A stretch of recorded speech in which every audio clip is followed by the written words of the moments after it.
Hey, what's up, gamers? It's your boy Maddox again, and it's been a while since I've done a video, and today we're going to be looking at a video of me kind of just talking to you guys and kind of telling you and showing some examples of defaulting. What is a default? Why should we default? When do we do it? Who goes where on the default? And, how good is the default? How good is defaulting itself?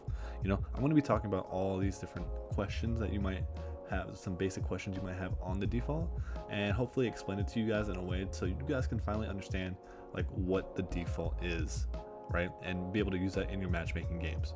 So I'm just going to be talking over, I'm going to link some audio clips and clip them and stream them together, and we're just going to be looking while watching some like background gameplay, and I'll shoot up some text as well, and we'll be talking about what the default is. So stay tuned and let's get right into it. What is a default? A default on offense is a setup where your team spreads out and holds for pushes and or slowly works to get a kill. A default isn't people running in and dying within the first 10 seconds of a round. If someone constantly runs in, they don't understand what the point of a default is or how to properly work that default. On defense, when people say default, they usually refer to where they want to play or want to know how the team should set up. For instance, if someone says, I'm going to default A, that tells me he wants to hold the A bomb site this game. Compared to if he said, I'm going A, right? That tells me he's just going A for this round. Know the difference between including and not including default into your sentence, because literally that will mess up your teammates if you don't know. All right, especially when you get to a higher level, right? It's very important to make sure you call out exactly what you're doing. When referring to the overall team, you will hear people say, we should do a 3-2 default or hold towards A or B. This means that they want to have 3 players go into either A or B bomb site, and the 2 remaining players go towards the other site. For example, someone on bind might say, can we 3-2 towards A, and have Cypher and Omen play B. From then on, our default is 3-2 towards A, with everyone knowing where they need to go on this hold. A default on defense, it's not everyone pushing in or playing aggressive, right? If people are doing that, you guys aren't running a default anymore, and you guys have to change it up. Now, why should we default? Default's good because it helps maintain a lot of the map control, right? Because the barriers are there, kind of dictates where people can be at, and if you can maintain that control, we know no one's pushing in, they can't take it from us, we don't have to worry about them over rotating, for instance. But yeah, so maintaining that map control is very important, and if someone dies in a certain spot, we know which area of the map is compromised and can make a read on offense or defense in order to make a good mid-round call. Basically saying, hey, where do we want to start stacking towards, or do we want to rotate over, or if we want to start hitting towards the side because we know they push through B, we have to push A, right? Hit A on offense. Defense, we want to stack somewhere depending on if we think they're going to go there or not. If you are able to sit back and hold an angle that favors you, you put yourself in a good spot to win that battle. You give yourself an advantage. That's why we want to default, to get ourselves into advantageous positions in order to punish them for doing some solo aggression. And when we come to defense, right, naturally defense has very good angles to sit back and relax on, because the offenders, the attacker side usually needs to push into the bomb site. So mostly on defense, you see default setups of, like I said before, 3-2 splits or 4-1, right? You never see five people to a site. That's not a default, right? And you don't rush when you're doing this either. You don't rush on defense and try to push the offense. That's not a default. But yeah, usually like going for a peek or whatever is fine on a default, but like trying to push in and be overly aggressive is not what a default is, and you shouldn't be doing that if you're trying to run a default. When should we default? Typically you want to default when you want to punish aggression, or your 5-man rushes just aren't working, and it's better to work a pick, right, than it is to try to overrun a site. This usually applies to offense, but for defense, the default, like I've said before, is usually done most of the time in your initial setup. Now what you want to do off of that initial setup is up to you guys. If you guys want to slow work a pick, try to get some kind of control, right, on defense, that's totally fine. That's part of it. As long as you aren't just rushing in like an idiot, it's fine to work that default. Now, a certain amount of people will play to a bomb site on defense. So just keep that in mind. So we can't be putting 5 people, right? Then we're not doing a default anymore. Like I mentioned this before.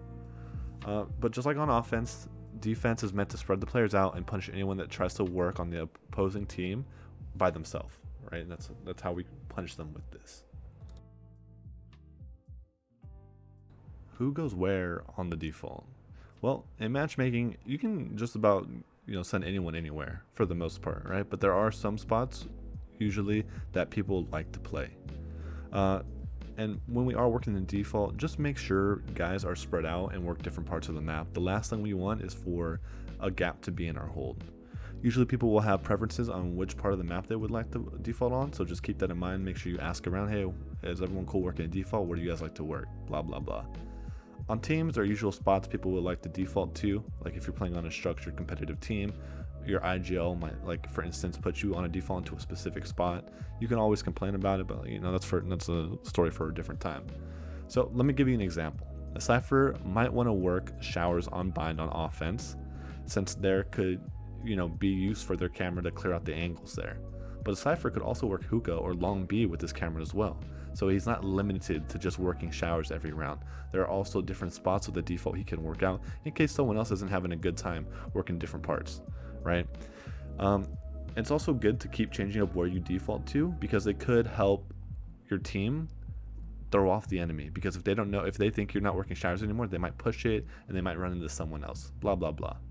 There will be times there aren't enough places for everyone to work, right? For instance, it's like on split or ascent, right? There's only three spots. It's mid, A main, or B main, okay? And there's 5 people. So it's like, okay, like bind is pretty easy because almost everyone can go to a specific spot. But for, ascent or split, what are we supposed to do? Well, on a default, it's fine if people double up or even triple up to work a part of the map.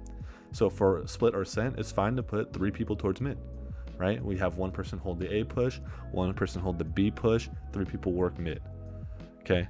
And then you can also, it doesn't have to be done like that every day. You can put 2 people towards B, right? 2 or 3 people towards B, 1 person towards mid, or 2 or 3 people towards A, right?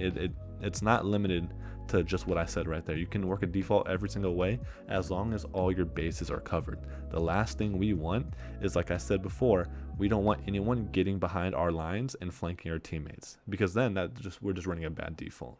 Right? But that's offense. That's what on defense, that's where, on offense compared to our defense, that is the difference between what we can kind of do, right? On defense, people will usually play the same spots just like on offense. But for instance, you can always have them switch up spots. Like Cypher again. Let's go back to Cypher, right? Cypher likes to play B most of the time. You'll notice Cyphers in matchmaking like to play the B bomb site. Do they have to do this every game or every round? No, they don't. You can change up the default. Again, it's to throw off your opponents. So sometimes your Cypher goes B, sometimes your Cypher goes A. It doesn't, like, just doing that will throw off your opponents a lot, and it'll make them very, very hard to get some sort of read.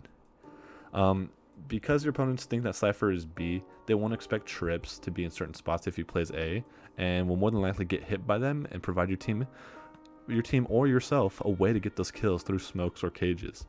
We work defaults on defense for the same reason a team can work a default on offense. We don't want anyone sneaking through and killing us. And as people win or lose their gunfights, it will change up where you kill, or where you will need to play in order to cover angles, rotate to help teammates, or if we don't have enough people to hold our site, we switch up our hold from a default setup into a retake setup. All right. So those are basically the biggest differences between offense and defense defaults, and kind of how you gotta approach it and how you can play it. How good is defaulting?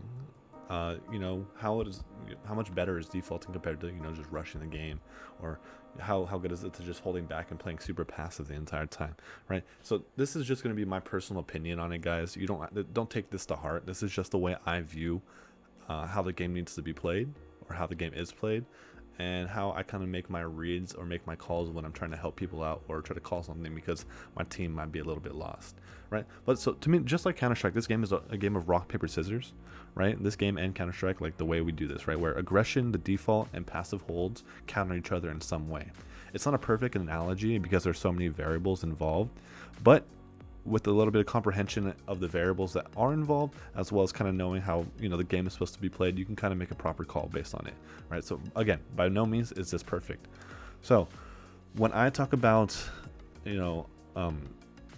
aggression, right? How does it get countered, right? It gets countered to me by passive holds, because usually when people are playing super aggressive, they push in recklessly, And because of that, if you're holding far back in a very, very good angle that they won't clear or have a low likely chance of clearing, you can punish them and shoot them in the back, or shoot them while they're running in because they're pre-aiming the wrong spot. Okay. Now passiveness, to me, passiveness gets punished by the default, right? You play back the entire time, you get punished by guys that work it slowly and methodically, right? And usually on the defaults, you want to work it slow and methodical.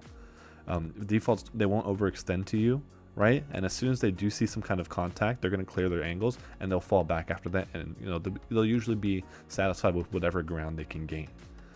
For example, they won't push in a CT spawn on offense once they get to site, because their people are spread out everywhere and they know that they can't work in into the CT spawn because they can't get traded. Now finally, what counters defaults?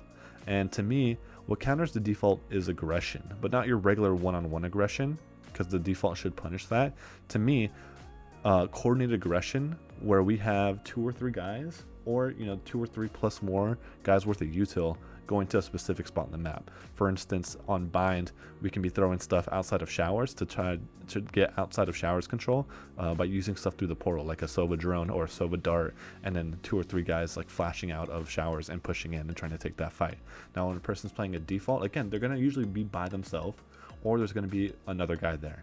And so how we want to abuse that is by sending 2 or 3 guys on super aggression mode to go and fight those 1 or 2 guys and hopefully trade them out or catch them off with all this util and make it a favorable fight for them. But anyways, guys, like I said, this is a very personal opinion of mine. This doesn't have to necessarily be the way the game is played, but this is just a way I view how the game is supposed to be played, or how it is played currently, right?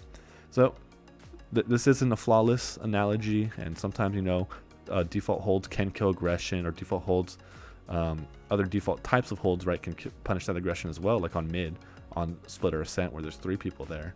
But it's it's close enough to me for a rock paper scissors kind of analogy, and I hope it helps you guys kind of understand how the game is played, and understand how what you should be looking for when you're playing in the game, right? So anyways, guys, this is going to be the end of the video. I thank everyone that's come in and watched this. I really appreciate all the support I've been getting, not just on my stream, but also on YouTube and in my Discord. And if you haven't followed my stream or joined my Discord, be sure to join it. We got really cool giveaways, monthly giveaways, where I give away Steam gift cards. So if you need a few bucks for Steam, be sure to watch my stream, earn those loyalty points, and hopefully you win. Thanks, guys, for tuning in, and I'll see you guys in the next one. Mega evolution, science, cockfighting. Many men would step upon me, blood in my eye, dog, and I can't see. I'm trying to be what I'm destined to be, and niggas trying to